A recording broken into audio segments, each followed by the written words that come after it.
का खालसा वाहिगुरू जी का खालसा वाहिगुरू जी की फतेह। अज की गुरमत क्लास हाजिरी भरने वाले वीरों भैनों सब नूं जी आਇਆਂ ਨੂੰ आखते हैं। हर सोमवार की तरह वीर हरजीत सिंह जी ਰਹਿਤ ਮਰਿਆਦਾ ਵਿੱਚ ਦਿੱਤੀ ਹੋਈ ਅਰਦਾਸ ਦੀ ਸ਼ਬਦਾਵਲੀ ਦੀ ਵਿਆਖਿਆ ਪੂਰੇ ਵਿਸਥਾਰ ਸਹਿਤ ਸਾਡੇ ਨਾਲ ਸਾਂਝੀ ਕਰ ਰਹੇ ਹਨ। ਪਿਛਲੇ ਹਫਤੇ ਆਪ ਜੀ ਨੇ ਨਾਮਦਾਨ ਦੇ ਬਾਰੇ ਵਿਚਾਰ ਸਾਂਝੇ ਕੀਤੇ ਸੀ। ਅੱਜ ਉਸ ਤੋਂ ਅਗਲੇ ਜੋ ਸ਼ਬਦ ਆਏ ਹਨ ਉਹਨਾਂ ਦੀ ਵਿਚਾਰ ਸਾਂਝੀ ਕਰਨਗੇ। ਉਹਨਾਂ ਨੂੰ ਬੇਨਤੀ ਹੈ ਕਿ ਅੱਜ ਦੀ ਵਿਚਾਰ ਆਰੰਭ ਕਰਨ ਦੀ। ਵਾਹਿਗੁਰੂ ਜੀ ਕਾ ਖਾਲਸਾ ਵਾਹਿਗੁਰੂ ਜੀ ਕੀ ਫਤਿਹ।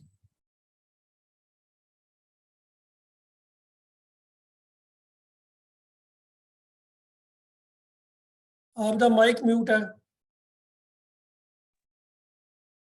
वाहिगुरु साहब जीओ। एक ओंकार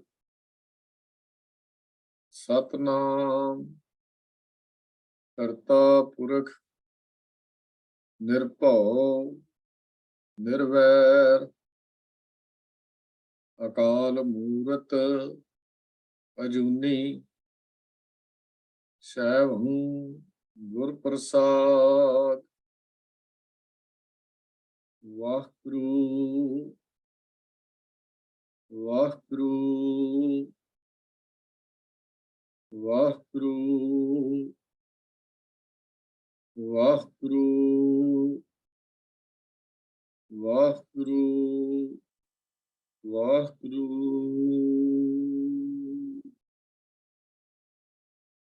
सन्मानयोग गुरु प्यारिओ, गुरु फतेह दी सांझ करिए जी। वाहिगुरु जी का खालसा वाहिगुरु जी की फतेह। पंथ प्रमाणित सिख रहत मर्यादा विच संगती अरदास करन दे जो शब्दावली लिखी गई है उसकी विचार असी कर रहे हाँ। सिखा नूं सिखी दान, केस दान, रहत दान, विवेक दान, विसाह दान, भरोसा दान, दाना सिरदान, नाम दान। श्री अमृतसर जी दे इशनान चौंकियां झंडे बूंगे जुगो जुग अटल धर्म का जयकार। खालसा जी साहिब बोलो जी वाहिगुरु। इस पहरे दे विचों असी नामदान तक दाना सिरदान नामदान की विचार पिछले हफ्ते की सी। अज उस तो अगे विचारां दी आरंभ कर रहे हाँ। श्री अमृतसर जी दे इशनान चौंकियां झंडे बूंगे जुगो जुग अटल। अमृतसर आम तौर पर असी जदों गल अमृतसर का नाम लेने हाँ तो साडे अखां दे सामने दरबार साहब का दृश्य जरूर आउंदा है। दरबार साहब के सामने बने हुए अकाल तख्त साहब की वो इमारत भी सानू नजर आती है। आम तौर पर इसनूं सिक्खी का श्री केंद्र भी कहा जाता है। ये दरबार साहब जो पीरी की राजधानी भी लफ्ज वरते गए हैं। श्री अकाल तख्त साहब जो मीरी की राजधानी है कोई इस्तेमाल लफ्ज किए जाते हैं। मीरी ते पीरी की परंपरा जो गुरु पातशाह ने चलाई उन्हों का सुमेल सानू देखने को मिलता है।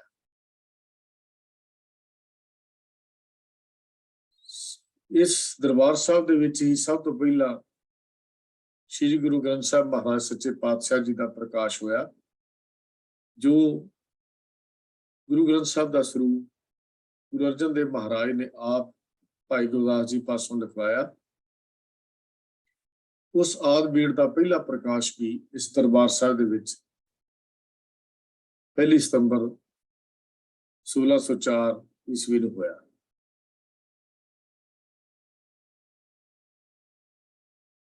हुण सवाल ये पैदा होता है कि अमृतसर जी इशनान लफ्ज क्यों वरत्या गया। जदों धर्म दे किसी भी धर्म दे विच सर्व सांझीवालता की गल की जाती है, जिथे जात पात के कोड नूं वढिया जाता है,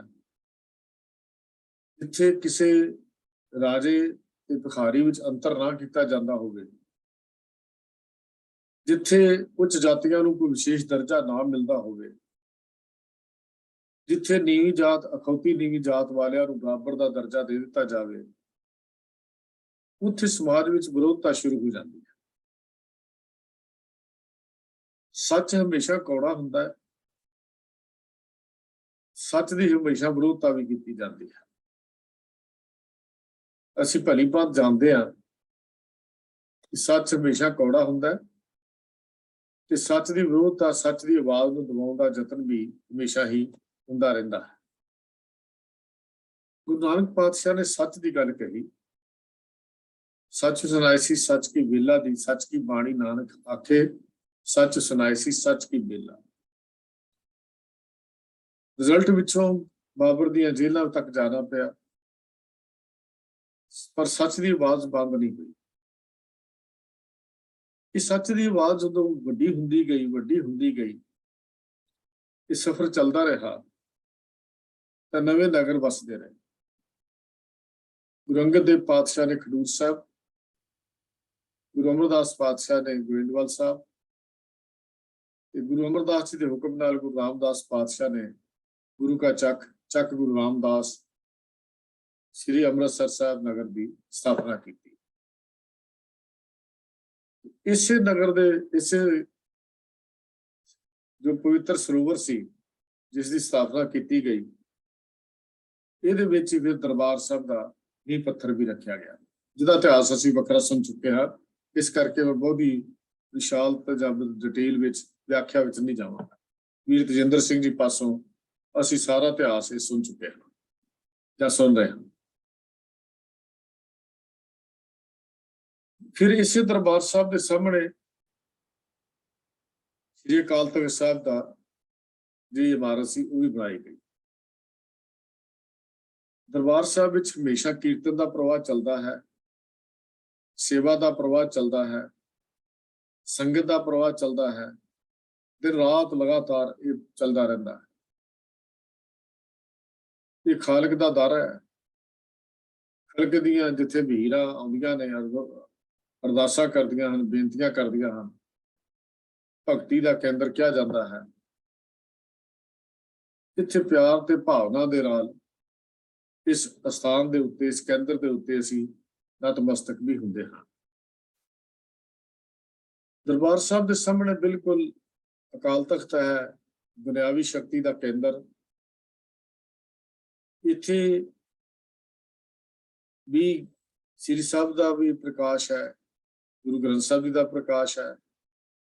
ਪੰਥ ਦੀ ਸ਼ਕਤੀ ਇੱਥੋਂ ਵਰਤਦੀ ਹੈ। ਸਰਬੱਤ ਖਾਲਸਾ ਦੇ ਗੁਰਮਤਿ ਇੱਥੇ ਹੁੰਦੇ ਰਹੇ ਹਨ।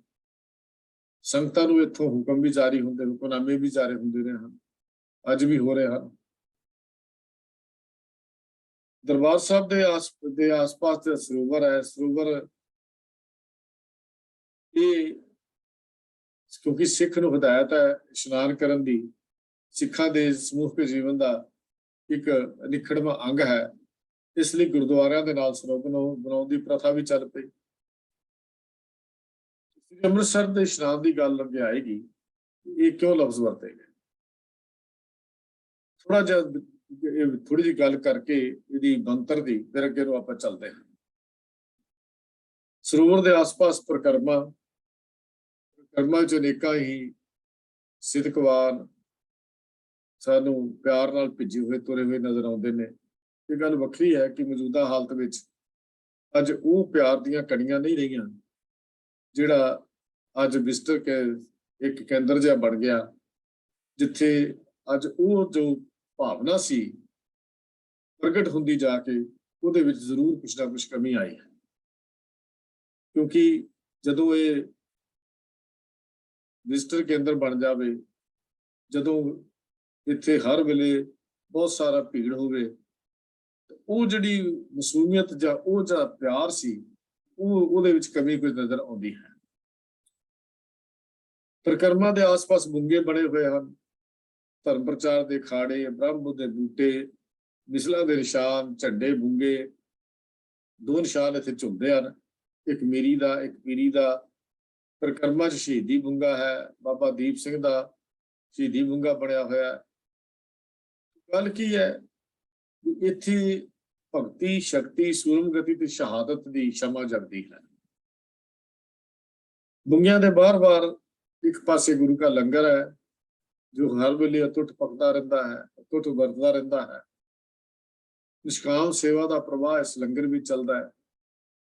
ਜਾਂ ਦੂਜੇ ਲਫ਼ਜ਼ਾਂ 'ਚ ਕਹਿ ਲਈਏ ਕਿ ਗੁਰੂ ਪ੍ਰਸਾਦ ਦਾ ਇੱਕ ਪ੍ਰਤੱਖ ਜਿਹਾ ਨਜ਼ਾਰਾ ਦੇਖਣ ਨੂੰ ਮਿਲਦਾ ਹੈ ਜਦੋਂ ਗੁਰੂ ਦਾ ਲੰਗਰ ਇੱਥੇ ਵਰਤਦਾ ਹੈ। ਅਨੇਕਾਂ ਗੁਰਦੁਆਰੇ ਅੰਮ੍ਰਿਤਸਰ ਦੇ ਵਿੱਚ ਹਨ। ਬਾਬਾ ਟਲ ਦਾ, ਗੁਰੂ ਕਰਨੈਲ, ਲੋਹਗੜ੍ਹ ਦਾ ਕਿਲ੍ਹਾ, ਗੁਰਦੁਆਰਾ ਮਾਈ ਕੋਲਾ, ਗੁਰਦੁਆਰਾ ਸ਼ਹੀਦਗੰਜ, ਗੁਰਦੁਆਰਾ ਖੁਸ਼ਹਾਲ ਸਿੰਘ ਨਿਹੰਗ, ਬੁਰਜ ਅਕਾਲੀ ਫੂਲਾ ਸਿੰਘ ਆਦਿ ਅਨੇਕਾਂ ਹੀ ਗੁਰਦੁਆਰੇ ਹਨ ਜਿਹੜੇ ਇੱਥੇ ਹਨ। ਜੇ ਪੁਰਾਤਨ ਅੰਮ੍ਰਿਤਸਰ ਦੀ ਗੱਲ ਕਰਦੇ ਹਾਂ ਤਾਂ 69 ਦੁਆਰ ਇਹਦੇ ਜਿਹੜੇ ਹਨ ਹੁੰਦੇ ਸਨ। ਅੱਜ ਵੀ ਦੇ ਮੌਜੂਦਾ ਸਮਾਂ ਵਿੱਚ ਦੇਖਦੇ ਹਾਂ ਤਾਂ ਕੁਛ ਉਹਦੀਆਂ ਝਲਕਾਂ ਸਾਨੂੰ ਨਜ਼ਰ ਆਉਂਦੀਆਂ ਨੇ। ਮੈਂ ਵਿਸਤਾਰ ਵਿੱਚ ਆਪ ਜੀ ਦੇ ਨਾਲ ਨਹੀਂ ਜਾਵਾਂਗਾ ਕਿਉਂਕਿ ਇਹਦੀ ਵੀਰ ਤਜਿੰਦਰ ਸਿੰਘ ਜੀ ਬਹੁਤ ਸਾਰੇ ਵਿਸਤਾਰ ਸਾਡੇ ਨਾਲ ਕਰ ਚੁੱਕੇ ਹਨ।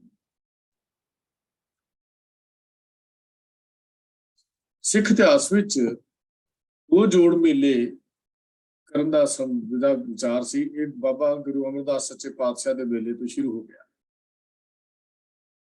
ਜਿਹੜਾ ਖਡੂਰ ਗੋਇੰਦਵਾਲ ਸਾਹਿਬ ਦੀ ਧਰਤੀ ਦੇ ਉੱਤੇ ਹਰ ਸਾਲ ਵਿਸਾਖੀ ਦੇ ਮੌਕੇ ਤੇ, ਦੀਵਾਲੀ ਦੇ ਮੌਕੇ ਤੇ ਸੰਗਤਾਂ ਦੇ ਇਕੱਠ ਬੜੇ ਵੱਡੇ ਹੁੰਦੇ ਸਨ। ਵਿਸਾਖੀ ਦਾ ਜਿਹੜਾ ਇਕੱਠ ਸੀ, ਦੀਵਾਲੀ ਦਾ ਜਿਹੜਾ ਇਕੱਠ ਸੀ, ਜਿਹੜਾ ਅੰਮ੍ਰਿਤਸਰ ਦੇ ਵਿੱਚ ਇਹ ਗੁਰੂ ਅਰਜਨ ਦੇਵ ਪਾਤਸ਼ਾਹ ਜੀ ਨੇ ਵਿਸਾਖੀ ਦਾ ਇਕੱਠ ਸ਼ੁਰੂ ਕੀਤਾ, ਦੀਵਾਲੀ ਦਾ ਇਕੱਠ ਬਾਬਾ ਬੁੱਢਾ ਜੀ ਨੇ ਸ਼ੁਰੂ ਕੀਤਾ। ਇਹਨਾਂ ਦੋਨਾਂ ਤੇ ਹੀ ਸ਼੍ਰੀ ਅੰਮ੍ਰਿਤਸਰ ਜੀ ਦੇ ਇਸ ਦਰਸ਼ਨ ਕਰਨ ਦੇ ਲਈ ਬਹੁਤ ਸਾਰੀਆਂ ਸੰਗਤਾਂ ਦੂਰੋਂ ਦੂਰੋਂ ਚੱਲ ਕੇ ਇੱਥੇ ਜੁੜਦੀਆਂ ਹਨ। ਕਈ ਸ਼ਰਧਾਲੂ ਇਹੋ ਜਿਹੇ ਵੀ ਆਉਂਦੇ ਨੇ ਜਿਹੜੇ 5 ਸਰੋਵਰ ਜਿਹੜੇ ਸੰਤੋਖਸਰ, ਫਿਰ ਕੌਲਸਰ, ਰਾਮਸਰ, ਵਿਵੇਕਸਰ, ਇਹਨਾਂ ਦੇ ਵਿੱਚ ਵੀ ਇਸ਼ਨਾਨ ਕਰਨ ਜਾਂਦੇ ਹਨ। ਕੁਝ ਸ਼ਰਧਾਲੂ ਇਹੋ ਜਾਂਦੇ ਹਨ। ਇਹਨਾਂ ਦੀਆਂ ਵੱਖਰੀਆਂ ਭਾਵਨਾ ਲਿਖੀਆਂ ਗਈਆਂ ਹਨ ਪਰ ਗੁਰਮਤ ਇਹਨਾਂ ਭਾਵਨਾ ਦੇ ਉੱਤੇ ਬਿਲਕੁਲ ਵੀ ਸਹਿਮਤ ਨਹੀਂ ਹੈ। ਨਾ ਹੀ ਇਹਨਾਂ ਦਾ ਕੋਈ ਮਹਾਤਮ ਹੈ, ਵੱਖਰਾ ਮਹਾਤਮ ਵੀ ਇਹਦਾ ਇਸ ਸਰੋਵਰ 'ਚ ਇਸ਼ਨਾਨ ਕਰਨ ਦਾ। ਕਿਉਂਕਿ ਰਾਮਸਰ ਨੂੰ ਆਮ ਤੌਰ ਤੇ ਕੁਝ ਲੋਕ ਬਾਣੀ ਦਾ ਇਸ਼ਨਾਨ ਮੰਨਦੇ ਹਨ ਕਿ ਇੱਥੇ ਬੈਠ ਕੇ ਗੁਰੂ ਅਰਜਨ ਦੇਵ ਪਾਤਸ਼ਾਹ ਜੀ ਨੇ ਭਾਈ ਗੁਰਦਾਸ ਜੀ ਪਾਸੋਂ ਗੁਰੂ ਗ੍ਰੰਥ ਸਾਹਿਬ ਦੀ ਬੀੜ ਲਿਖਾਈ, ਇੱਥੇ ਹੀ ਸੁਖਮਨੀ ਸਾਹਿਬ ਦੀ ਬਾਣੀ ਦਾ ਉਚਾਰਨ ਕੀਤਾ, ਜੋ ਮੰਨਦੇ ਹਨ। ਇਸ ਕਰਕੇ ਰਾਮਸਰ ਨੂੰ ਬਾਣੀ ਦਾ ਇਸ਼ਨਾਨ ਕਿਹਾ ਜਾਂਦਾ ਹੈ। ਆਮ ਵਿਵੇਕਸਰ ਦੇ ਇਸ਼ਨਾਨ ਤੋਂ ਵਿਵੇਕ ਦੀ ਪ੍ਰਾਪਤੀ ਦੀ ਹੁੰਦੀ ਹੈ। ਇਹ ਮਿੱਥੀਆਂ ਹੋਈਆਂ ਗੱਲਾਂ ਹਨ। ਮਿੱਥੀਆਂ ਹੋਈਆਂ ਗੱਲਾਂ ਦਾ ਗੁਰਮਤਿ ਨਾਲ ਸੰਬੰਧ ਨਹੀਂ ਹੁੰਦਾ। ਇਸ਼ਨਾਨ ਕੇਵਲ ਤਨ ਦਾ ਪਵਿੱਤਰਤਾ ਕਰਦਾ ਹੈ। ਉਹ ਜਿਹੜਾ ਵਿਵੇਕਸਰ ਦੇ ਉੱਤੇ ਆਮ ਤੌਰ ਤੇ ਵਿਵੇਕੀ ਪੁਰਖ ਆ ਕੇ ਟਿਕਦੇ ਸਨ। ਸੰਤੋਖਸਰ ਦੇ ਇਸ਼ਨਾਨ ਨਾਲ ਕਹਿੰਦੇ ਨੇ ਆਤਮਿਕ ਤ੍ਰਿਪਤੀ ਹੁੰਦੀ ਹੈ। ਗੱਲਾਂ ਜੋੜ ਦਿੱਤੀਆਂ ਗਈਆਂ। ਮੈਂ ਬੇਨਤੀ ਇਸ ਕਰਕੇ ਕਰ ਰਿਹਾ ਕਿ ਸਾਨੂੰ ਗੱਲ ਦੀ ਕਲੈਰਿਟੀ ਹੋਣੀ ਚਾਹੀਦੀ ਹੈ, ਸਾਨੂੰ ਗੱਲ ਦੀ ਸਮਝ ਹੋਣੀ ਚਾਹੀਦੀ ਹੈ। ਕਿਰਤ ਕਰਦੇ ਹੋਏ ਵੰਡ ਕੇ ਛਕਣ ਦਾ ਇੱਥੋਂ ਅੰਦਰ ਚਾਉ ਪੈਦਾ ਹੁੰਦਾ ਹੈ, ਸੰਤੋਖ ਪ੍ਰਾਪਤ ਹੁੰਦਾ ਹੈ ਔਰ ਸੰਤੋਖ ਦੇ ਨਾਲ ਹੀ ਮਨੁੱਖ ਰੱਜਦਾ ਹੈ ਕਿਉਂਕਿ ਬਿਨਾਂ ਸੰਤੋਖ ਨਹੀਂ ਗੁਰੂ ਰਾਜੇ ਦੀ ਗੱਲ ਇਹ ਗੱਲ ਕਹਿ ਦਿੱਤੀ ਜਾਂਦੀ ਹੈ। ਕੌਲਸਰ ਸਰੋਵਰ ਦੇ ਇਸ਼ਨਾਨ ਤੋਂ ਕਹਿੰਦੇ ਨੇ ਆਜ਼ਾਦੀ ਦੀ ਚੇਤਕ ਪੈਦਾ ਹੁੰਦੀ ਹੈ, ਆਜ਼ਾਦੀ ਦਾ ਵਿਚਾਰ ਪੈਦਾ ਹੁੰਦੇ ਨੇ ਕਿਉਂਕਿ ਗੁਰੂ ਹਰਗੋਬਿੰਦ ਸਾਹਿਬ ਬੀਬੀ ਕੌਲਾਂ ਨੂੰ ਤਸੀਹਿਆਂ ਤੋਂ ਛੁਡਾ ਕੇ ਜਦ ਬੀਬੀ ਕੌਲਾਂ ਗੁਰੂ ਹਰਗੋਬਿੰਦ ਸਾਹਿਬ ਦੇ ਦਰਬਾਰ ਵਿੱਚ ਆਈ, ਗੁਰੂ ਹਰਗੋਬਿੰਦ ਪਾਤਸ਼ਾਹ ਦਰਬਾਰ ਚ ਆਈ ਸੀ, ਉਹਦੀ ਯਾਦ ਚ ਸਰੋਵਰ ਬਣਿਆ ਹੋਇਆ। ਤੇ ਇੱਥੇ ਕਹਿੰਦੇ ਨੇ ਕਿ ਬੰਦੀ ਛੋੜਦਾ ਭਾਵ ਬੰਧਨਾਂ ਤੋਂ ਛੁਡਾਉਣ ਦਾ ਸਰੋਵਰ ਹੈ। ਇੱਥੇ ਇਸ਼ਨਾਨ ਕਰੀਏ ਤਾਂ ਆਜ਼ਾਦੀ ਦਾ ਚਾਉ ਪੈਦਾ ਹੋ ਜਾਂਦਾ ਹੈ। ਜੇ ਇਹੋ ਜਿਹੀ ਗੱਲ ਹੁੰਦੀ, ਸੱਚਮੁੱਚ ਇਹੋ ਜਿਹਾ ਭਾਣਾ ਵਾਪਰਦਾ ਹੁੰਦਾ ਤੇ ਫਿਰ ਤਾਂ ਇੱਥੇ ਇਸ਼ਨਾਨ ਕਰਨ ਨਾਲ ਅੱਜ ਕੌਮ ਦੀ ਗੁਲਾਮੀ ਦੀਆਂ ਜੰਜੀਰਾਂ ਵੀ ਕੱਟੀਆਂ ਜਾ ਸਕਦੀਆਂ ਸਨ ਜਿਹੜੀਆਂ ਅਜੇ ਤੱਕ ਬੱਝੀਆਂ ਹੋਈਆਂ। ਇਹ ਵੀ ਕਿਹਾ ਜਾਂਦਾ ਹੈ ਵੀ ਇਹਦੇ ਨਾਲ ਜਿਵੇਂ ਕੌਲ ਫੁੱਲ ਖਿੜਾ ਹੁੰਦਾ, ਆਤਮਿਕ ਖਿੜੇ ਦਾ ਇੱਕ ਵਿਕਾਸ ਜਿਹਾ ਅੰਦਰ ਪੈਦਾ ਹੋ ਜਾਂਦਾ ਹੈ। ਅਖੀਰ ਦਾ ਜਿਹੜਾ ਦਰਬਾਰ ਸਾਹਿਬ ਦਾ ਸਰੋਵਰ ਜਿਹਨੂੰ ਅੰਮ੍ਰਿਤ ਸਰੋਵਰ ਕਿਹਾ ਜਾਂਦਾ ਵੀ ਇਹ ਅੰਮ੍ਰਿਤ ਵੀ ਬਣਾਉਂਦਾ ਤੇ ਜਨਮ ਮਰਨ ਦਾ ਭੈ ਦੂਰ ਕਰਦਾ। ਇਹ ਜੁੜੀਆਂ ਹੋਈਆਂ ਗੱਲਾਂ ਕੁਝ ਤੇ ਇਤਿਹਾਸਕ ਤੌਰ ਤੇ ਇਹਨਾਂ ਦੇ ਹਵਾਲਿਆਂ ਦੇ ਨਾਲ ਜੋੜ ਦਿੱਤੀਆਂ ਗਈਆਂ ਲੇਕਿਨ ਇਹਨਾਂ ਦਾ ਸੰਬੰਧ ਹੈ ਕੋਈ ਨਹੀਂ। ਹੁਣ ਜਿਵੇਂ ਮੈਂ ਬੇਨਤੀ ਕੀਤੀ ਵੀ ਗੋਇੰਦਵਾਲ ਸਾਹਿਬ ਤੋਂ ਇਕੱਠ ਸ਼ੁਰੂ ਹੋਏ, ਅੰਮ੍ਰਿਤਸਰ ਦੀ ਧਰਤੀ ਤੇ ਇਕੱਠ ਹੋਣੇ ਸ਼ੁਰੂ ਹੋਏ। ਜਿਵੇਂ ਜਿਵੇਂ ਇਹਨਾਂ ਦੀ ਮਹਾਨਤਾ ਵੱਧਦੀ ਗਈ, ਪੰਥ ਦੁਖੀਆਂ ਨੇ ਜਾਂ ਵਿਰੋਧੀਆਂ ਨੇ ਇਸ ਸਥਾਨ ਨੂੰ ਆਪਣੇ ਕਬਜ਼ੇ ਵਿੱਚ ਲੈਣ ਦੇ ਯਤਨ ਕਰਨੇ ਸ਼ੁਰੂ ਕਰ ਦਿੱਤੇ। ਗੁਰਾਂ ਨੂੰ ਢਹਿ ਢੇਰੀ ਕਰਨ ਦਾ ਕੰਮ ਵੀ ਸ਼ੁਰੂ ਕਰ ਦਿੱਤਾ। ਗੁਰੂ ਸਾਹਿਬ ਦੇ ਹੁੰਦਿਆਂ ਹੋਇਆਂ ਵੀ ਪ੍ਰਿਥੀ ਚੰਦ ਦੀ ਔਲਾਦ ਇਸ ਧਰਮ ਕੇਂਦਰ ਤੇ ਆਪਣਾ ਕਬਜ਼ਾ ਜਮਾ ਲਿਆ ਸੀ। ਤੁਹਾਨੂੰ ਯਾਦ ਹੋਏਗਾ ਕਿ ਜਦੋਂ ਸਤਿਗੁਰੂ ਗੁਰੂ ਅਰਜਨ ਦੇਵ ਮਹਾਰਾਜ ਸਾਹਿਬ ਗੱਦੀ ਤੇ ਬੈਠੇ, ਗੁਰੂ ਰਾਮਦਾਸ ਪਾਤਸ਼ਾਹ ਨੇ ਗੁਰਗੱਦੀ ਦੀ ਜ਼ਿੰਮੇਵਾਰੀ ਗੁਰੂ ਅਰਜਨ ਦੇਵ ਮਹਾਰਾਜ ਨੂੰ ਦਿੱਤੀ। ਪ੍ਰਿਥੀ ਚੰਦ ਨੇ ਵਿਰੋਧਤਾ ਕੀਤੀ। ਇਹ ਗੱਲ ਗੁਰੂ ਸਾਹਿਬ ਜੀ ਨੇ ਬਾਣੀ 'ਚ ਵੀ ਲਿਖੀ, ਕਾਹੇ ਭੂਤ ਝਗਦਤ ਹੋ ਸੰਗ ਬਾਪ, ਜਿਨਕੇ ਜਨੇ ਮਟੀਰੇ ਤੁਮ ਤਿਨ ਸੰਗ ਝਗਦਤ ਪਾਪ ਦੀ ਗੱਲ ਕੀਤੀ ਹੈ। ਕਿ ਕਿਉਂ ਝਗੜਦਾ ਹੈ? ਪਰ ਪ੍ਰਿਥੀ ਚੰਦ ਹੰਕਾਰਿਆ ਹੋਇਆ ਸੀ। ਹੰਕਾਰੀ ਪੁਰਸ਼ ਕੁਝ ਵੀ ਕਰ ਸਕਦਾ ਹੈ, ਗੁਰੂ ਨਾਲ ਟੱਕਰ ਵੀ ਲੈ ਸਕਦਾ ਹੈ। ਅੰਮ੍ਰਿਤਸਰ ਦੀ ਘੇਰਾਬੰਦੀ ਕਰ ਲਈ, ਲੋਕਾਂ ਦਾ ਦਸਵੰਧ ਆਪ ਇਕੱਠਾ ਕਰ ਲਿਆ। ਲੰਗਰ ਛਕਣ ਲਈ ਗੁਰੂ ਕੇ ਲੰਗਰ ਵਿੱਚ ਭੇਜ ਦਿੱਤਾ ਜਾਂਦਾ। ਲੰਗਰ ਮਸਤਾਨਾ ਹੋ ਗਿਆ।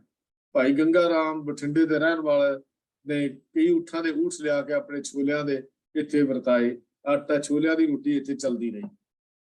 ਤਾਂ ਇਹ ਜਿਵੇਂ ਜਿਵੇਂ ਕੇਂਦਰਾਂ ਦੀਆਂ ਮਹਾਨਤਾਂ ਵੱਧਦੀਆਂ ਹਨ, ਤਿਵੇਂ ਤਿਵੇਂ ਵਿਰੋਧੀਆਂ ਦੇ ਸਾਜ਼ਿਸ਼ਾਂ ਵੀ ਵੱਡੀਆਂ ਹੋ ਜਾਂਦੀਆਂ ਹਨ।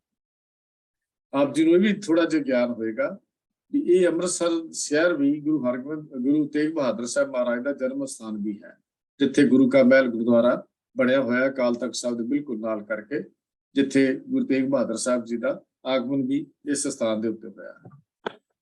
ਇੱਥੋਂ ਤੱਕ ਵੀ ਜਦੋਂ ਆਪਾਂ ਦੇਖਦੇ ਇਤਿਹਾਸ ਪੜ੍ਹਦੇ ਹਾਂ ਵੀ ਜਦੋਂ ਗੁਰੂ ਤੇਗ ਬਹਾਦਰ ਸਾਹਿਬ ਗੁਰਗੱਦੀ ਤੇ ਬਿਰਾਜਮਾਨ ਹੋਏ, ਤਕਰੀਬਨ 1669 ਈਸਵੀ ਚ ਇਸ ਅੰਮ੍ਰਿਤਸਰ ਦੇ ਦਰਸ਼ਨਾਂ ਨੂੰ ਆਏ ਤੇ ਆਪ ਜੀ ਮਸੰਦਾਂ ਨੇ ਸਾਰੇ ਦਰਵਾਜ਼ੇ ਹੀ ਬੰਦ ਕਰ ਦਿੱਤੇ ਤੇ ਗੁਰੂ ਸਾਹਿਬ ਆਪ ਬਾਹਰ ਬੈਠ ਕੇ ਹੀ ਨਮਸਕਾਰ ਕਰਕੇ ਇੱਥੋਂ ਚਲੇ ਗਏ।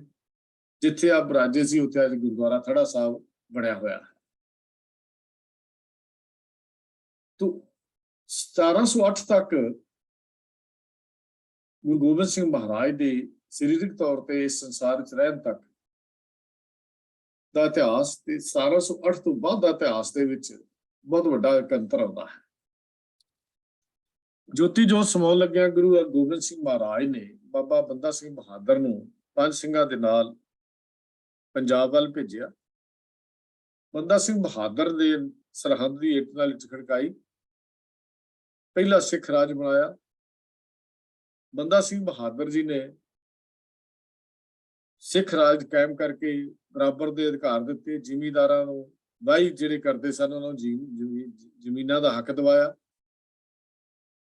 ਗੁਰੂ ਨਾਨਕ ਗੁਰੂ ਗੋਬਿੰਦ ਸਿੰਘ ਮਹਾਰਾਜ ਦੇ ਨਾਮ ਦਾ ਸਿੱਕਾ ਜਾਰੀ ਕੀਤਾ। ਲੋਹਗੜ੍ਹ ਨੂੰ ਆਪਣੀ ਰਾਜਧਾਨੀ ਬਣਾਇਆ। ਪਰ 1716 ਚ ਬਾਬਾ ਬੰਦਾ ਸਿੰਘ ਬਹਾਦਰ ਦੀ ਸ਼ਹਾਦਤ ਹੋ ਜਾਂਦੀ ਹੈ। 1716 ਤੋਂ ਬਾਅਦ ਦਾ ਜਦੋਂ ਸਮਾਂ ਆਉਂਦਾ ਹੈ, ਇਹ ਸਮਾਂ ਬਹੁਤ ਹੀ ਹੌਲੀ ਹੌਲੀ ਸਿੱਖਾਂ ਲਈ ਮੁਸ਼ਕਲਾਂ ਤੇ ਮੁਸੀਬਤਾਂ ਦਾ ਸਮਾਂ ਬਣ ਜਾਂਦਾ ਹੈ। ਭਾਈ ਮਨੀ ਸਿੰਘ ਜੀ ਦਰਬਾਰ ਸਾਹਿਬ ਜੀ ਦੇ ਮੁੱਖ ਗ੍ਰੰਥੀ ਬਣ ਕੇ ਆਏ। ਭਾਈ ਮਨੀ ਸਿੰਘ ਦੀ ਸ਼ਹਾਦਤ ਤੋਂ ਸ਼ਹਾਦਤਾਂ ਦਾ ਦੌਰ ਸ਼ੁਰੂ ਹੁੰਦਾ, ਜਦੋਂ 1734 ਵਿੱਚ ਭਾਈ ਮਨੀ ਸਿੰਘ ਜੀ ਦੀ ਸ਼ਹਾਦਤ ਹੁੰਦੀ ਹੈ। ਇੱਕ ਸਮਾਂ ਐਸਾ ਆਇਆ 1734 ਤੋਂ ਬਾਅਦ ਜਦੋਂ ਸਿੱਖ ਆਪਣੇ ਗੁਰਧਾਮਾਂ ਦੇ ਉੱਤੇ ਆਪਣੇ ਪ੍ਰਬੰਧ ਨਾ ਕਰ ਸਕੇ, ਘਰ-ਬਾਰ ਛੱਡਣੇ ਪਏ, ਸਿੱਖਾਂ ਦੇ ਸਿਰਾਂ ਦੇ ਮੁੱਲ ਰੱਖ ਦਿੱਤੇ ਗਏ। ਸਿੱਖਾਂ ਦੇ ਸਿਰਾਂ ਦੇ ਮੁੱਲ ਰੱਖਣ ਤੋਂ ਬਾਅਦ ਜਿੱਥੇ ਵੀ ਸਿੱਖ ਮਿਲਦਾ ਉਹਦਾ ਸਿਰ ਨੂੰ ਉਤਾਰ ਕੇ ਉਹਦਾ ਇਨਾਮ ਲਿਆ ਜਾਂਦਾ। ਸਿੱਖ ਘਰ ਘਰ ਛੱਡ ਕੇ ਜੰਗਲਾਂ ਵਿੱਚ ਚਲੇ ਗਏ ਤੇ ਦੂਰ ਮਾਰੂਥਲ ਜਾ ਕੇ ਨਿਕਲ ਗਏ। ਦਰਬਾਰ ਸਾਹਿਬ ਦੇ ਉੱਤੇ ਮੱਸੇ ਰੰਗੜ ਨੇ ਕਬਜ਼ਾ ਕਰ ਲਿਆ ਤੇ ਮੱਸਾ ਰੰਗੜ ਇੱਥੇ ਸ਼ਰਾਬਾਂ ਦੇ ਦੌਰ ਚੱਲਣ ਲੱਗ ਪਏ, ਵੇਸਵਾਵਾਂ ਦੇ ਨਾਚ ਹੁੰਦੇ। ਇਹ ਘਟਨਾ ਤਕਰੀਬਨ 1740 ਦੇ ਕਰੀਬ ਦੀ ਮੰਨੀ ਜਾਂਦੀ ਹੈ। ਸਨ 1740 ਸਾਲ ਦਾ ਫਰਕ ਹੋ ਸਕਦਾ ਹੈ, ਕਿਉਂਕਿ ਇਤਿਹਾਸਕਾਰਾਂ ਵਿੱਚ ਇਹਨਾਂ ਦੇ ਜਿਹੜਾ ਸਨ ਹਨ ਉਹਨਾਂ ਦੇ ਫਰਕ ਕਾਫੀ ਹਨ, 4-4, 5-5 ਸਾਲ ਦੇ ਫਰਕ ਵੀ ਲਿਖੇ ਗਏ ਹਨ।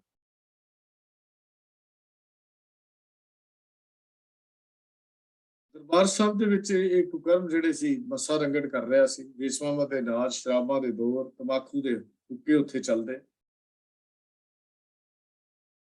ਜਿੱਥੇ ਕਿਤੇ ਕੀਰਤਨ ਦੀਆਂ ਧੁਨਾਂ ਗੂੰਜਦੀਆਂ ਸਨ। ਅੱਜ ਮੱਸੇ ਦਾ ਹੁੱਕਾ ਪਿਆ ਚੱਲਦਾ ਸੀ।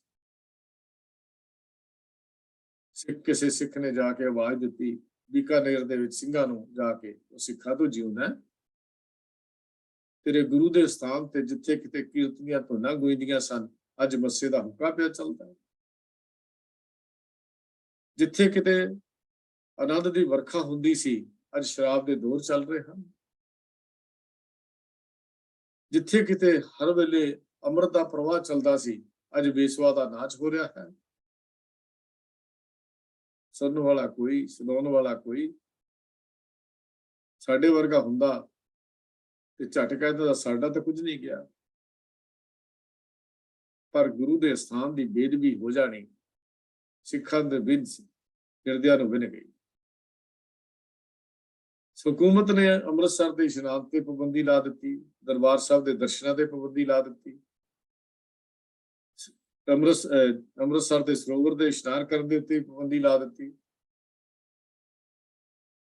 ਹਕੂਮਤਾਂ ਦੀਆਂ ਪਾਬੰਦੀਆਂ ਲੱਗ ਜਾਂਦੀਆਂ ਹਨ, ਲਾਉਂਦੀਆਂ ਰਹਿੰਦੀਆਂ ਹਨ ਹਕੂਮਤਾਂ। 1984 ਵਿੱਚ ਵੀ ਇਹੋ ਕੁਝ ਹੋਇਆ, ਜਦੋਂ ਦਰਬਾਰ ਸਾਹਿਬ ਤੇ ਹਮਲਾ ਕੀਤਾ ਗਿਆ, ਉਦੋਂ ਵੀ ਇਸ਼ਨਾਨ ਤੇ ਪਾਬੰਦੀ ਲੱਗ ਗਈ। ਜਦੋਂ ਗੁਰੂ ਕੇ ਪਿਆਰਿਆਂ ਨੇ ਸੁਣਿਆ ਵੀ ਸਾਡੇ ਗੁਰੂ ਦੇ ਸਥਾਨ ਦੇ ਉੱਤੇ ਮੱਸੇ ਦਾ ਹੁੱਕਾ ਚੱਲ ਰਿਹਾ ਹੈ, ਤੇ ਗੱਲ ਬਰਦਾਸ਼ਤ ਨਾ ਹੋਈ, ਕਿਉਂਕਿ ਨਾਨਕ ਕਾ ਜੀਓ ਪਿੰਡ ਗੁਰੂ ਹੈ, ਗੁਰਮਿਲ ਤ੍ਰਿਤ ਵਗਾਈ, ਨਾਨਕ ਕਾ ਪ੍ਰਪੂਰਿਓ ਹੈ ਜਤ ਕਾ ਤਤ ਗੁਸਾਈ। ਸਿੱਖਾਂ ਦੇ ਅੰਦਰ ਪੀੜਾ ਹੈ, ਆਪਣੇ ਗੁਰੂ ਨਾਲ ਪਿਆਰ ਹੈ, ਮੁਹੱਬਤ ਹੈ। ਸਿੱਖ ਦੀ ਜਿੰਦ ਜਾਨ ਗੁਰੂ ਹੈ, ਗੁਰੂ ਸਥਾਨ ਹਨ, ਸਿੱਖ ਦੀ ਜਿੰਦ ਜਾਨ ਹਨ। ਸਿੱਖ ਦੇ ਜੀਵਨ ਦਾ ਇੱਕ ਉਹ ਹਿੱਸਾ ਹੈ ਜਿਸ ਹਿੱਸੇ ਵਿੱਚ ਸਿੱਖ ਕਦੀ ਵੀ ਆਪਣੇ ਆਪ ਨੂੰ ਪਿੱਛੇ ਨਹੀਂ ਕਰ ਸਕਦਾ। ਜੇ ਸਿੱਖ ਹੋਵੇ ਤਾਂ ਹੀ ਸੱਚਮੁੱਚ ਸਿੱਖ ਹੋਵੇ, ਤਾਂ ਫਿਰ ਇਹ ਉਹਦੇ ਅੰਦਰ ਇਹ ਗੁਰੂ ਨਾਲ ਪਿਆਰ ਨਾ ਹੋਵੇ। ਜਦੋਂ ਕਿਸੇ ਨੇ ਕਿਹਾ ਸਿੱਖਾਂ ਤੋਂ ਜਿਉਂਦਾ ਹੈ, ਤੇਰੇ ਗੁਰੂ ਦੇ ਸਥਾਨ ਤੇ ਕੁਝ ਵਾਪਰ ਰਿਹਾ ਹੈ, ਤਾਂ ਉੱਠੇ ਗੁਰੂ ਕੇ ਲਾਲ ਸਰ ਮਹਿਤਾਬ ਸਿੰਘ ਜੀ,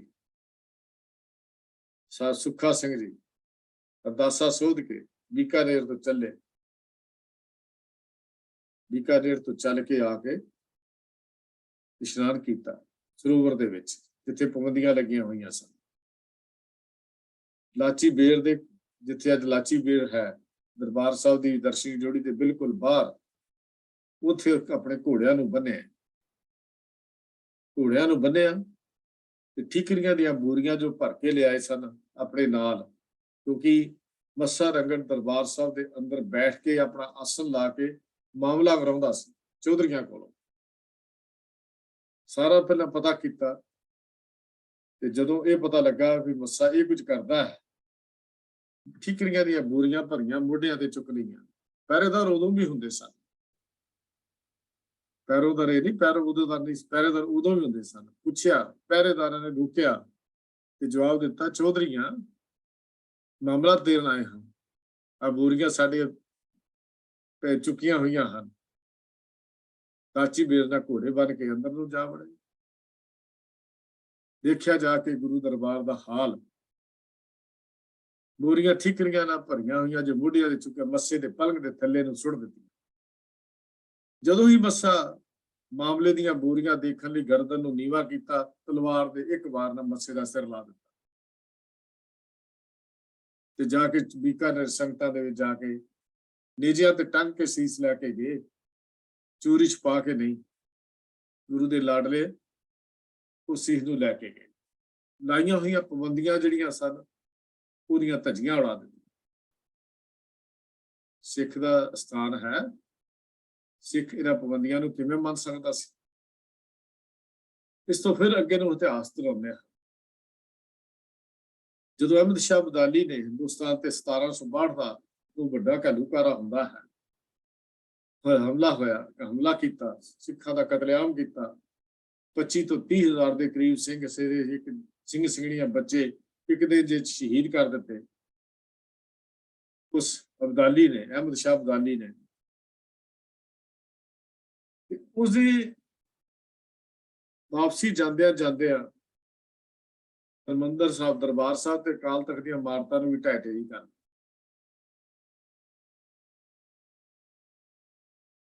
ਤੇ ਜਿਉਂ ਹੀ ਅਬਦਾਲੀ ਦੀ ਪਿੱਠ ਹੋਈ, ਸਿੰਘਾਂ ਨੇ ਮੀਰੀ ਪੀਰੀ ਦੇ ਆਪਣੇ ਧਰਮ ਸਥਾਨ ਦੁਬਾਰਾ ਉਸਾਰਨੇ ਸ਼ੁਰੂ ਕਰ ਦਿੱਤੇ। ਅਬਦਾਲੀ ਜਦੋਂ ਗਿਆ, 1762 ਦੀ ਦੀਵਾਲੀ ਦੇ ਦਿਨ ਸਰਬੱਤ ਖਾਲਸੇ ਦਾ ਮੇਲਾ ਜਿਹੜਾ ਸੀ ਜਾਂ ਦੀਵਾਨ ਜਿਹੜਾ ਸੀ, ਅਕਾਲ ਤਖਤ ਸਾਹਿਬ ਦੇ ਮਲਬੇ ਦੇ ਉੱਤੇ ਹੋਇਆ। ਇਹ ਗੱਲ ਯਾਦ ਰੱਖਣਾ, ਕਿਉਂਕਿ ਉਦੋਂ ਇਕੱਠਾ ਹੋਇਆ ਸੀ 1762 ਦਾ ਸਰਬੱਤ ਖਾਲਸਾ, ਕਿਉਂਕਿ 5 ਫਰਵਰੀ 1762 ਨੂੰ ਵੱਡਾ ਘੱਲੂਘਾਰਾ ਹੁੰਦਾ ਹੈ ਔਰ ਦੀਵਾਲੀ ਜੋ ਅਕਤੂਬਰ ਨਵੰਬਰ ਦੇ ਵਿੱਚ ਆਉਂਦੀ ਹੈ। ਹਲੇ ਉਹ ਇਮਾਰਤਾਂ ਸਾਰੀਆਂ ਨਹੀਂ ਸੀ ਜਾ ਸਕੀਆਂ ਜੋ ਢਾਈਆਂ ਗਈਆਂ ਸਨ। 1762 ਦਾ ਜਿਹੜਾ ਸਰਬੱਤ ਖਾਲਸੇ ਦਾ ਇਕੱਠ ਸੀ, ਉਹ ਅਕਾਲ ਤਖਤ ਦੇ ਮਲਬੇ ਦੇ ਉੱਪਰ ਹੁੰਦਾ ਹੈ। ਆਸੇ ਗੱਲ ਦੱਸਦਾ ਹੈ। ਅਬਦਾਲੀ ਅਜੇ ਲਾਹੌਰ ਹੀ ਪਹੁੰਚਿਆ ਸੀ, ਉਸਨੇ ਆਪਣੇ ਕੇਲਚੀ ਰਾਹੀਂ ਸੁਲ੍ਹਾ ਦੀ ਏਲਚੀ ਨੂੰ ਭੇਜਿਆ, ਸੁਲ੍ਹਾ ਦੀਆਂ ਗੱਲਾਂ ਕਰਨੀਆਂ ਸ਼ੁਰੂ ਕੀਤੀਆਂ, ਪਰ ਸਿੰਘਾਂ ਨੇ ਉਸ ਬੇਨਤੀ ਨੂੰ ਪ੍ਰਵਾਨ ਨਹੀਂ ਕੀਤਾ। ਅਬਦਾਲੀ ਪਰਤ ਕੇ ਆਇਆ, ਸਿੰਘਾਂ ਨਾਲ ਦੁਬਾਰਾ ਆ ਕੇ ਲੋਹਾ ਲੈ ਲਿਆ, ਪਰ ਹਾਰ ਖਾ ਕੇ ਸਿੰਘਾਂ ਤੋਂ ਅਬਦਾਲੀ ਭੱਜ ਗਿਆ। ਇਤਿਹਾਸ ਹੈ, ਮੈਂ ਬਹੁਤ ਸੰਖੇਪ ਚ ਗੱਲ ਕਰ ਰਿਹਾ ਵੀ ਇਸ਼ਨਾਨ ਦੀ ਗੱਲ ਕਿਉਂ ਪੱਕੀ ਕੀਤੀ। 1764 ਦੇ ਵਿੱਚ ਆਪਣੀ ਅਪਮਾਨ ਦਾ ਹੋਈ ਬੇਇੱਜ਼ਤੀ ਦਾ ਬਦਲਾ ਲੈਣ ਲਈ ਦੁਰਾਨੀ ਫਿਰ ਆ ਪਏ। ਕੇਵਲ 30 ਸਿੰਘ ਸਨ, ਜਥੇਦਾਰ ਗੁਰਬਖਸ਼ ਸਿੰਘ ਦੀ ਅਗਵਾਈ ਦੇ ਵਿੱਚ, ਜਥੇਦਾਰੀ ਦੇ ਹੇਠ ਦਰਬਾਰ ਸਾਹਿਬ ਦੇ ਵਿੱਚ ਮੌਜੂਦ ਸਨ ਔਰ 30 ਨੇ ਹੀ ਦਰਬਾਰ ਸਾਹਿਬ ਦੀ ਪਵਿੱਤਰਤਾ ਨੂੰ ਕਾਇਮ ਰੱਖਣ ਲਈ, ਦਰਬਾਰ ਸਾਹਿਬ ਦੀ ਆਜ਼ਾਦੀ ਨੂੰ ਕਾਇਮ ਰੱਖਣ ਦੇ ਲਈ ਆਪਣੀਆਂ ਸ਼ਹਾਦਤਾਂ ਦਿੱਤੀਆਂ। ਉੱਥੇ ਸ਼ਹੀਦ ਹੋਇਆ ਯਾਦਗਾਰ ਬਣੀ ਹੋਈ ਹੈ ਅਕਾਲ ਤਖਤ ਦੇ ਨਾਲ, ਬਾਬਾ ਗੁਰਬਖਸ਼ ਸਿੰਘ ਦਾ ਉਹ ਯਾਦਗਾਰ ਤੌਰ ਤੇ ਗੁਰਦੁਆਰਾ ਉੱਥੇ ਬਣਿਆ ਹੋਇਆ ਹੈ। ਫਿਰ ਅਹਿਮਦ ਸ਼ਾਹ ਅਬਦਾਲੀ ਦੋਨੇ ਧਰਮ ਸਥਾਨਾਂ ਨੂੰ ਢਹਿ ਢੇਰੀ ਕਰਨ ਦਾ ਹੁਕਮ ਦੇ ਦਿੱਤਾ। ਬਰੂਦ ਦੇ ਨਾਲ ਕਹਿੰਦਾ ਉਡਾ ਦਿਓ। ਕਿਹਾ ਜਾਂਦਾ ਹੈ, ਇਤਿਹਾਸ ਕਹਿੰਦਾ ਹੈ ਕਿ ਜਦੋਂ ਦਰਬਾਰ ਸਾਹਿਬ ਦੀ ਦੀਵਾਰ ਉਡਾਈ ਜਾ ਰਹੀ ਸੀ, ਉਹ ਦੀਵਾਰ ਵਿੱਚੋਂ ਇੱਕ ਉੱਡ ਕੇ ਪੱਥਰ ਉਹਦੀ ਨੱਕ ਤੇ ਆ ਕੇ ਵੱਜਿਆ, ਫਿਰ ਜ਼ਖਮ ਮੁੜ ਕੇ ਭਰ ਨਾ ਸਕਿਆ, ਨਸੂਰ ਬਣ ਗਿਆ, ਜਿਹਨੂੰ ਕੈਂਸਰ ਅਸੀਂ ਕਹਿ ਦਿੰਦੇ ਹਾਂ।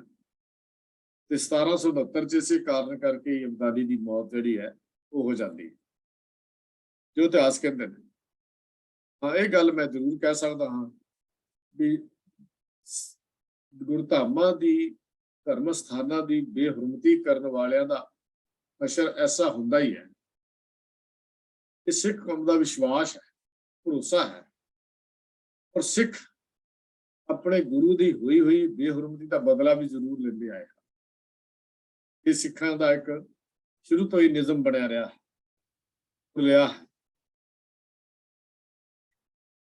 ਉਸ ਤੋਂ ਬਾਅਦ ਇਤਿਹਾਸ ਨੂੰ ਅਸੀਂ ਅੱਗੇ ਨੂੰ ਜਦ ਤੁਰਦੇ ਹਾਂ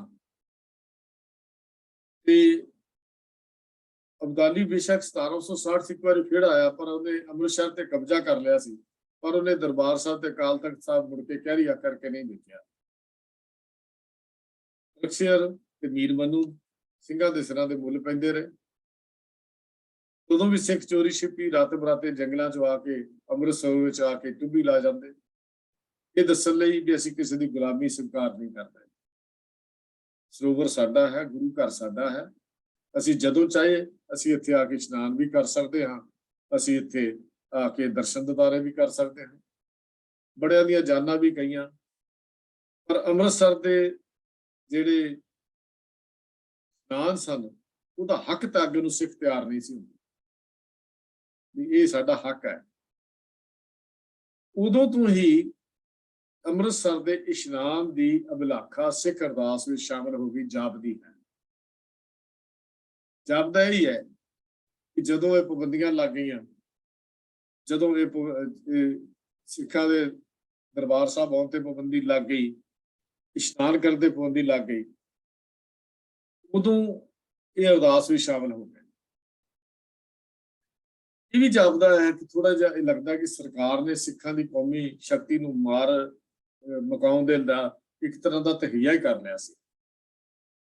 ਪਹਿਲਾਂ ਪੰਥ ਦੇ ਧਰਮ ਕੇਂਦਰਾਂ ਸ੍ਰੀ ਦਰਬਾਰ ਸਾਹਿਬ ਤੇ ਸ੍ਰੀ ਅਕਾਲ ਤਖਤ ਸਾਹਿਬ ਤੇ ਹਮਲਾ ਕੀਤਾ, ਫਿਰ ਧਰਮੀ ਸਿੰਘਾਂ ਦੇ ਉੱਪਰ ਜ਼ੁਲਮ ਦੇ ਜਿਹੜੇ ਸੀ ਮੋਘੇ ਹੀ ਖੋਲ ਦਿੱਤੇ, ਸਿੱਖ ਸਿਧਾਂਤਾਂ ਦੇ, ਸਿੱਖ ਚਿੰਨ੍ਹਾਂ ਦੇ ਉੱਪਰ ਪਾਬੰਦੀਆਂ ਲੱਗ ਗਈਆਂ, ਕੇਸ ਰੱਖਣ ਤੇ ਪਾਬੰਦੀਆਂ ਲੱਗ ਗਈਆਂ, ਕਿਰਪਾਨ ਪਾਉਣ ਤੇ ਪਾਬੰਦੀ ਲੱਗ ਗਈ। ਇਤਿਹਾਸ ਗਵਾਹ ਹੈ ਕਿ ਹਰ ਵਾਰ ਗੁਰੂ ਕਾ ਖਾਲਸਾ, ਗੁਰੂ ਕਾ ਪੰਥ ਇਹਨਾਂ ਘੱਲੂਘਾਰਿਆਂ ਵਿੱਚੋਂ ਹਮੇਸ਼ਾ ਹੀ ਕੁੰਦਨ ਬਣ ਕੇ ਨਿਕਲਦਾ ਰਿਹਾ ਹੈ। ਇਹ ਜਿਵੇਂ ਜਿਵੇਂ ਨੂੰ ਉਤਾਇਆ ਜਾਂਦਾ ਹੈ, ਸਿੱਖ ਸੁਭਾਅ ਹੈ। ਭਾਵੇਂ ਜਾਬਰ ਔਰੰਗਜ਼ੇਬ ਸੀ, ਭਾਵੇਂ ਫਰਕਸੀਅਰ ਸੀ, ਭਾਵੇਂ ਜ਼ਕਰੀਆ ਸੀ, ਤੇ ਭਾਵੇਂ ਮੀਰ ਮੰਨੂ ਸੀ। ਉਸ ਵੇਲੇ ਦੀ ਕਹਾਵਤ ਹੈ, ਜਦੋਂ ਜ਼ਕਰੀਆ ਖਾਨ ਨੇ ਇਹ ਗੱਲ ਕਹੀ, ਅਹਿਮਦ ਸ਼ਾਹ ਅਬਦਾਲੀ ਦੇ ਨਾਲ ਗੱਲਬਾਤ ਹੋਈ, ਤੂੰ ਇਹਨਾਂ ਨੂੰ ਖਤਮ ਨਹੀਂ ਕੀਤਾ, ਤੂੰ ਇਹਨਾਂ ਨੂੰ ਮਾਰਿਆ ਨਹੀਂ, ਇਹ ਤੇਰੇ ਕੋਲ ਖਤਮ ਨਹੀਂ ਹੋਏ। ਜ਼ਕਰੀਆ ਖਾਨ ਕਹਿੰਦਾ, ਮੈਂ ਤਾਂ ਬੜਾ ਸਿਰਾਂ ਦੇ ਮੁੱਲ ਰੱਖ ਲਏ, ਮੈਂ ਤਾਂ ਇਹਨਾਂ ਦੇ ਸਿਰਾਂ ਦੇ ਮੁੱਲ ਰੱਖ ਲਏ, ਮੈਂ ਤਾਂ ਜਿਹਨਾਂ ਦਾ ਸ਼ਿਕਾਰ ਕੀਤਾ, ਪਰ ਮੇਰੇ ਕੋਲ ਖਤਮ ਨਹੀਂ ਹੋਏ। ਬੜੀ ਪਿਆਰੀ ਕਵਿਤਾ ਲਿਖੀ ਹੈ, ਨਾਦਰ ਕਹੇ ਸਨਾਵਾ ਤੂੰ ਸੁਣ ਜ਼ਿਕਰੀਏ, ਕਈਆਂ ਕੌਣ ਬੁਲਾਵਾ ਮੇਰੀ ਫੌਜ ਤੇ, ਦਸ ਪਤਾ ਸਰਨਾਵਾ ਕਾਫਰ ਕੌਣ ਨੇ, ਮੈਂ ਖੁਰਾ ਮਟਾ ਕੇ ਜਾਵਾਂ ਬਾਗੀ ਦਲਾਂ ਦਾ, ਮੈਂ ਪਰਬਤ ਸਨੇ ਹਲਾਵਾਂ ਬੰਦਾ ਚੀਜ਼ ਕੀ। ਉਹ ਕਹਿੰਦਾ ਜ਼ਕਰੀਆ, ਦੱਸ ਕਿਹੜੇ ਨੇ ਜਿਹੜੇ ਮੈਨੂੰ ਮੇਰਾ ਰਾਹ ਰੋਕਦੇ ਨੇ? ਮੈਂ ਤਾਂ ਦਰਿਆ, ਮੈਂ ਤਾਂ ਵੱਡੇ ਵੱਡੇ ਪਹਾੜਾਂ ਨੂੰ ਢਾਹ ਕੇ ਪਰਾਂ ਸੁੱਟ ਦਿਆਂ, ਜਿਹੜਾ ਵੱਡੇ ਵੱਡੇ ਪਹਾੜ ਮੇਰਾ ਰਸਤਾ ਨਹੀਂ ਰੋਕ ਸਕੇ। ਪਰਬਤ ਸਨੇ ਹਲਾਵਾਂ ਬੰਦਾ ਚੀਜ਼ ਕੀ, ਮੈਨੂੰ ਦੱਸ ਪਤਾ ਸਰਨਾਵਾ ਕਾਫਰ ਕੌਣ ਨੇ, ਮੈਨੂੰ ਦੱਸ ਕਿ ਕੌਣ ਨੇ, ਤੂੰ ਕੁਛ ਨਹੀਂ ਕੀਤਾ। ਅੱਗੋਂ ਜ਼ਕਰੀਆ ਖਾਨ ਲੱਗਾ, ਮੈਂ ਕਈ ਵਾਰੀ ਖੁਦ ਚੜ ਕੇ ਧੂਣਾ ਪੱਟੀਆਂ, ਸੁਨਸਨ ਪਰਬਤ ਧੜਕੇ ਕੀਤੇ ਜ਼ੁਲਮ ਜੋ, ਧਾਨਾ ਵਾਂਗੂ ਛੜ ਕੇ ਖਾ ਕਰ ਲਾਏ ਮੈਂ, ਬੱਚੇ ਬੁੱਢੇ ਫੜ ਕੇ ਕੀਮਾ ਕਰ ਸੁੱਟੇ। ਕੀ ਕਹਿੰਦਾ, ਖਤਮ ਹੋ ਗਿਆ? ਫਿਰ ਕਹਿੰਦਾ ਨਹੀਂ, ਇਹ ਦੂਣੇ ਹੋ ਰੜਕੇ ਸਾਡੀ ਅੱਖ ਵਿੱਚ, ਇਹ ਸਾਡੀ ਹਿੱਕ ਤੇ ਚੜ ਕੇ ਪਾਉਂਦੇ ਭੰਗੜਾ, ਇਹ ਦੂਣੇ ਹੋ ਕੇ ਨਿਬੜੇ ਮਾਰੋ ਰਾਤ ਜੇ। ਕਹਿੰਦਾ ਇਹ ਗੱਲ ਹੋਈ। ਅੱਗੋਂ ਫਿਰ ਨਾਦਰ ਕਹਿਣ ਲੱਗਾ, ਅੱਛਾ ਜੇ ਇਹੋ ਜਿਹੀ ਗੱਲ ਹੈ ਸੁਣ, ਕਹਿੰਦਾ ਗੱਲ। ਅੱਗੋਂ ਜ਼ਕਰੀਆ ਕਹਿੰਦਾ, ਘੋੜਿਆਂ ਤੇ ਕਰ ਪਾਉਂਦੇ ਰਹਿਣ ਦਾ ਇੱਕ ਥਾਂ, ਇਹ ਜੰਗਲ ਬੇਲੇ ਸ਼ੰਭ ਇਹਨਾਂ ਦੇ ਵਤਨ ਨੇ, ਇਹ ਭੁੱਖੇ ਛੋਲੇ ਖਾਂਦੇ ਕਹਿਣ ਬਦਾਮ ਨੇ। ਕਹਿੰਦਾ ਇੰਨਾ ਕੁਝ ਹੋਣ ਦੇ ਬਾਵਜੂਦ ਵੀ ਖਤਮ ਨਹੀਂ ਹੋਏ। ਤੇ ਫਿਰ ਨਾਦਰ ਅੱਗੋਂ ਕਹਿਣ ਲੱਗਾ, ਇਹਨਾਂ ਰਾਜ ਮੁਲਕ ਤੇ ਕਰਨਾ ਪੱਕੀ ਬਾਤ ਹੈ, ਇਹਨਾਂ ਰਾਜ ਮੁਲਕ ਤੇ ਕਰਨਾ ਪੱਕੀ ਬਾਤ ਹੈ। ਸਿੱਖ ਸਰਦਾਰ, ਸਿੱਖ ਕਿਰਦਾਰ ਸੀ ਉਸ ਵੇਲੇ, ਭਾਵੇਂ ਜ਼ਕਰੀਆ ਸੀ, ਭਾਵੇਂ ਫਰਕਸੀਅਰ ਸੀ, ਭਾਵੇਂ ਮੀਰ ਮੰਨੂ ਸੀ, ਅਹਿਮਦ ਸ਼ਾਹ ਅਬਦਾਲੀ ਸੀ, ਨਾਦਰ ਸ਼ਾਹ, ਜਨਰਲ ਡਾਇਰ, ਨਰੈਣੂ ਵਰਗੇ ਮਹੰਤ, ਕੋਈ ਸਰਕਾਰ ਆਈ ਹੋਵੇ, ਭਾਵੇਂ ਇੰਦਰਾ ਗਾਂਧੀ ਦੀ ਸਰਕਾਰ ਹੋਵੇ, ਤੇ ਭਾਵੇਂ 1984 ਦਾ ਸਮਾਂ ਹੋਵੇ, ਤੇ 1995 ਤੱਕ ਸਿੱਖਾਂ ਦੇ ਸਿਰਾਂ ਦੇ ਮੁੱਲ ਰੱਖ ਦਿੱਤੇ ਗਏ ਹੋਣ, ਇਹਨਾਂ ਦਾ ਸ਼ਿਕਾਰ ਕੀਤਾ ਗਿਆ ਹੋਵੇ, ਪਰ ਸਿੱਖ ਆਪਣਾ ਸਿਰੜ ਕਦੀ ਨਹੀਂ ਛੱਡਦੇ ਔਰ ਧਰਮ ਕਦੀ ਨਹੀਂ ਹਾਰਦੇ। ਇਹ ਤਾਂ ਸਗੋਂ ਢਹਿ ਢੇਰੀ ਹੋਏ ਗੁਰੂ ਸਥਾਨਾਂ ਦੀ ਉਚੇਚੀ ਹੋਰ ਸ਼ਾਨ ਦੇ ਨਾਲ ਦੁਬਾਰਾ ਖੜਾ ਕਰ ਦਿੰਦੇ ਹਨ।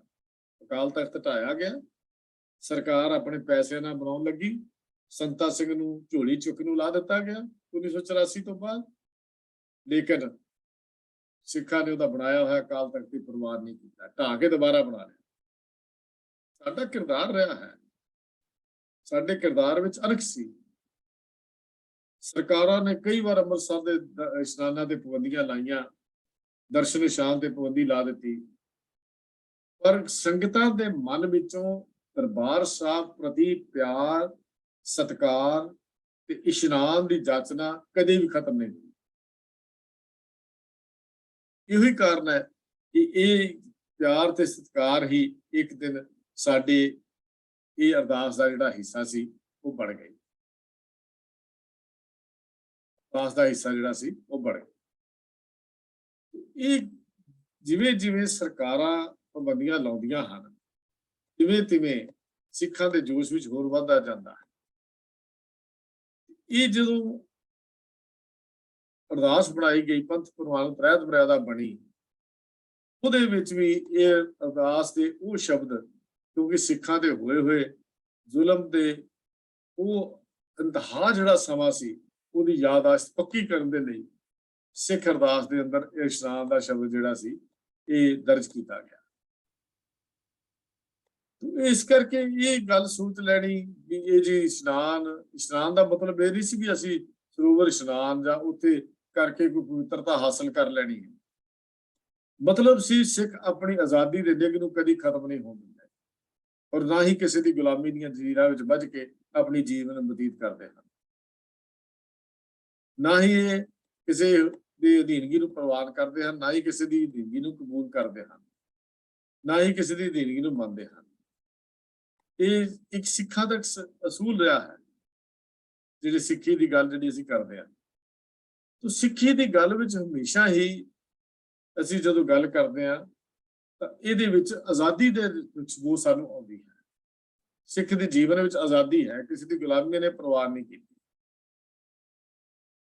ਇਹ ਗੱਲ ਅਸੀਂ ਕਰੀਏ ਵੀ ਇਸ਼ਨਾਨ, ਸਿੱਖਾਂ ਦੇ ਸਰੋਵਰ ਦੇ ਇਸ਼ਨਾਨ ਦਾ ਕੀ ਮਤਲਬ ਹੈ, ਬੜਾ ਕਲੀਅਰ ਮਤਲਬ ਹੈ ਵੀ ਇਹ ਸਿੱਖ ਮੰਗ ਕਰਦਾ ਹੈ, ਪਾਤਸ਼ਾਹ ਮੈਨੂੰ ਉਹ ਦਾਨ ਦੇ ਜਿਹਦੇ ਨਾਲ ਮੈਂ ਪਰਮ ਆਪਣੇ ਕੇਂਦਰ ਦੇ ਨਾਲ ਜੁੜਿਆ ਰਹਾ, ਮੇਰੇ ਅੰਦਰ ਵਿਵੇਕ ਆ ਜਾਏ, ਮੇਰੇ ਅੰਦਰ ਸੰਤੋਖ ਆ ਜਾਏ, ਮੇਰੇ ਅੰਦਰ ਦਸਾਂ ਨੌਵਾਂ ਦੀ ਕਿਰਤ ਕਰਨ ਦੀ ਜਾਂਚ ਆ ਜਾਏ ਔਰ ਕੁਝ ਨਾ ਕੁਝ ਹੱਥੋਂ ਦੇ ਕੇ ਭਲਾ ਬਣਾਉਣ ਦੀ ਗੱਲ ਵੀ ਮੈਨੂੰ ਸਮਝ ਆ ਜਾਏ।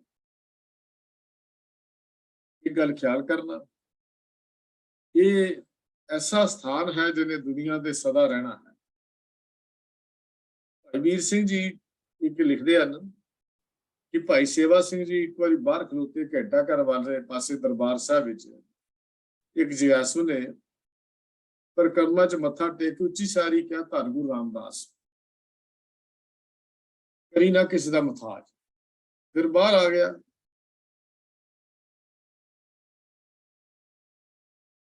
ਇਹ ਕਹਿ ਕੇ ਬਾਹਰ ਆ ਗਿਆ, ਬਾਹਰ ਆ ਕੇ ਖਲੋਤਾ ਸਿਗਰਟ ਪੀਣ ਲੱਗ ਪਿਆ। ਉਸਦੇ ਕੰਨਾਂ 'ਚ ਫਿਰ ਆਵਾਜ਼ ਆ ਆਈ, ਇਸ ਦਾ ਮੁਹਤਾਜ ਨਾ ਕਰੀ। ਕਹਿੰਦਾ ਦੇਖ ਐਵੇਂ ਕਹੀ ਜਾਂਦੇ ਨੇ। ਭਾਈ ਸੇਵਾ ਸਿੰਘ ਦੇ ਕੰਨਾਂ ਵਿੱਚ ਆਵਾਜ਼ ਪਈ, ਕਹਿੰਦੇ ਨੇ ਕੀ ਕਿਹਾ ਜੇ, ਕਰੀ ਨਾ ਕਿਸੇ ਦਾ ਮੁਹਤਾਜ, ਪਰ ਮੇਰੇ ਤੋਂ ਸਿਗਰਟ ਨਹੀਂ ਛੁੱਟਦੀ, ਮੈਂ 14 ਸਿਗਰਟਾਂ ਰੋਜ਼ ਪੀਂਦਾ ਹਾਂ। ਭਾਈ ਵੀਰ ਸਿੰਘ ਜੀ ਲਿਖਦੇ ਨੇ ਕਿ ਭਾਈ ਸੇਵਾ ਸਿੰਘ ਜੀ ਕਹਿਣ ਲੱਗੇ, ਮੱਥਾ ਟੇਕ ਤੇ ਪਿਓ ਦਾ ਬਣ ਕੇ ਭਾਵਨਾ ਬਣਾਈ। ਕਹਿੰਦੇ ਨੇ ਉਦੋਂ ਇੱਕੋ ਦਮ ਝੁਕਿਆ। ਦੂਜੇ ਦਿਨ ਭਾਈ ਸੇਵਾ ਸਿੰਘ ਜੀ ਉੱਥੋਂ ਲੰਘੇ ਤੇ ਡੂਨਾ ਹੱਥ ਵਿੱਚ ਫੜਿਆ ਹੋਇਆ ਉਹ ਵਿਅਕਤੀ ਮਿਲਦਾ ਹੈ ਤੇ ਕਹਿੰਦਾ ਕਹਿਣ ਲੱਗੇ, ਭਾਈ ਸੇਵਾ ਸਿੰਘ ਜੀ ਨੇ ਪੁੱਛਿਆ ਕਿਉਂ ਬਈ? ਕਹਿੰਦਾ ਹੈ ਜੀ ਸੱਚ ਜਾਣਿਓ, ਇਹ ਮੇਰੇ ਹੰਕਾਰੀ ਦਾ ਹੰਕਾਰ ਟੁੱਟ ਗਿਆ। ਮੇਰੀ ਆਖਰੀ ਸਿਗਰਟ ਸੀ ਜਿਹੜੀ ਮੈਂ ਗੁਰੂ ਰਾਮਦਾਸ ਜੀ ਨੂੰ ਮੱਥਾ ਟੇਕਣ ਤੋਂ ਪਹਿਲਾਂ ਪੀਤੀ ਸੀ, ਹੁਣ ਮੇਰਾ ਨੇਮ ਬਣ ਗਿਆ ਹੈ। ਸਾਹਿਬ ਕਿਰਪਾਲੂ ਮਿਹਰ ਕਰਨ। ਇਹ ਹੈ ਅੰਮ੍ਰਿਤਸਰ ਦੇ ਉਸ ਇਤਿਹਾਸਕ ਘਟਨਾ ਦੀਆਂ ਜ਼ਿਕਰ ਕਰ ਰਿਹਾ ਹਾਂ ਜਿਹੜੀਆਂ ਸਾਨੂੰ ਲਿਖੀਆਂ ਮਿਲਦੀਆਂ ਹਨ। ਤਾਂ ਕੇਂਦਰ ਨਾਲ ਜੁੜਨਾ ਹਮੇਸ਼ਾ ਹੀ ਜ਼ਰੂਰੀ ਹੁੰਦਾ ਹੈ। ਗੁਰੂ ਨਾਨਕ ਪਾਤਸ਼ਾਹ ਜੀ ਨੇ ਵੀ ਜਦੋਂ ਉਦਾਹਰਨ ਦਿੱਤੀ ਵੀ ਦਾਣੇ ਜਦੋਂ ਪੀਸੇ ਜਾਂਦੇ ਹਨ, ਉਹ ਦਾਣੇ ਬਚ ਜਾਂਦੇ ਹਨ ਜਿਹੜੇ ਕਿੱਲੀ ਦੇ ਨਾਲ ਲੱਗ ਜਾਂਦੇ ਹਨ।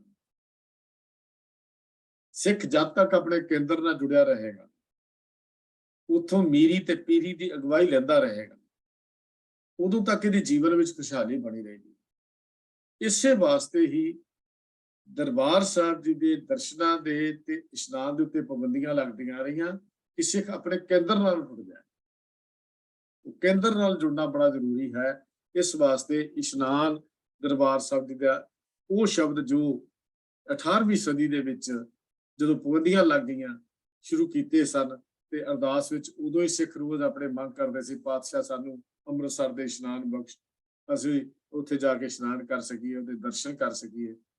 ਤਾਂ ਇਹ ਸ਼ਬਦਾਵਲੀ ਚਲਦੀ ਪੰਥ ਨੇ ਵੀ ਜਦੋਂ 14 ਸਾਲ ਦੀ ਮਿਹਨਤ ਕਰਕੇ ਸਿੱਖ ਰਹਿਤ ਮਰਿਆਦਾ ਬਣਾਈ, ਉਹਦੇ ਵਿੱਚ ਇਹ ਅਰਧ ਸ਼ਬਦਾਵਲੀ ਨੂੰ ਸ਼ਾਮਿਲ ਕਰ ਲਿਆ, ਅੰਮ੍ਰਿਤਸਰ ਜੀ ਦੇ ਇਸ਼ਨਾਨ। ਇੱਥੇ ਦਰਸ਼ਨ ਲਫ਼ਜ਼ ਨਹੀਂ ਹੈ। ਕਈ ਵਾਰੀ ਅਸੀਂ ਅਰਦਾਸ ਕਰਦੇ ਪੜ੍ਹਦੇ ਹਾਂ ਅੰਮ੍ਰਿਤਸਰ ਦਰਸ਼ਨ ਇਸ਼ਨਾਨ ਲਫ਼ਜ਼ ਦੇਖਿਆ ਗਿਆ ਕਿ ਪਾਬੰਦੀਆਂ ਜਿਹੜੀਆਂ ਜਦੋਂ ਇਸ਼ਨਾਨ ਤੇ ਲੱਗ ਗਈਆਂ ਸੀ, ਦਰਸ਼ਨਾਂ ਤੇ ਆਟੋਮੈਟਿਕ ਪਾਬੰਦੀ ਹੋ ਗਈ ਕਿਉਂਕਿ ਉੱਥੇ ਆ ਹੀ ਕੋਈ ਨਹੀਂ ਸੀ ਸਕਦਾ। ਇਸ ਵਾਸਤੇ ਪਾਬੰਦੀ ਦੀ ਗੱਲ ਕੀਤੀ। ਇੱਥੇ ਲਫ਼ਜ਼ ਕੇਵਲ ਇਸ਼ਨਾਨ ਹੀ ਲਿਖਿਆ ਗਿਆ ਜਿਹੜਾ ਉਸ ਅਰਦਾਸ ਵਿੱਚ ਆਉਂਦਾ ਹੈ।